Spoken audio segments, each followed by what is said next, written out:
Hello বন্ধুরা, good morning. কেমন আছে সবাই? তো দেখো, এই যে সকাল সকাল এটা কি বলো, মোচা নিয়ে বসে গেছি। মোচা কাটবো, আজকে হবে মোচা চিংড়ি। মোচাটা রান্না হবে। এই যে দেখো, আমার কিছুটা কাঁচাও হয়ে গেছে, কেটে নিয়েছি কিছুটা।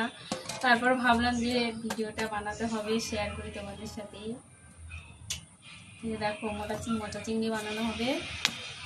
কি বিভাল হয়ে যাচ্ছে কথা, ছাড়িয়ে নিই মোচাগুলো চটপট। এই দেখো,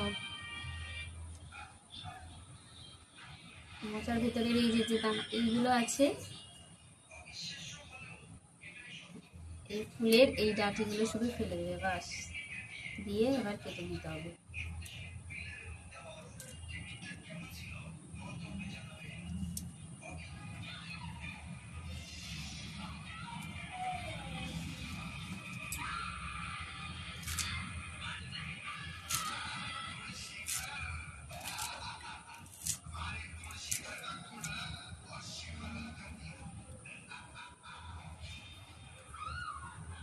চলো, টাটা।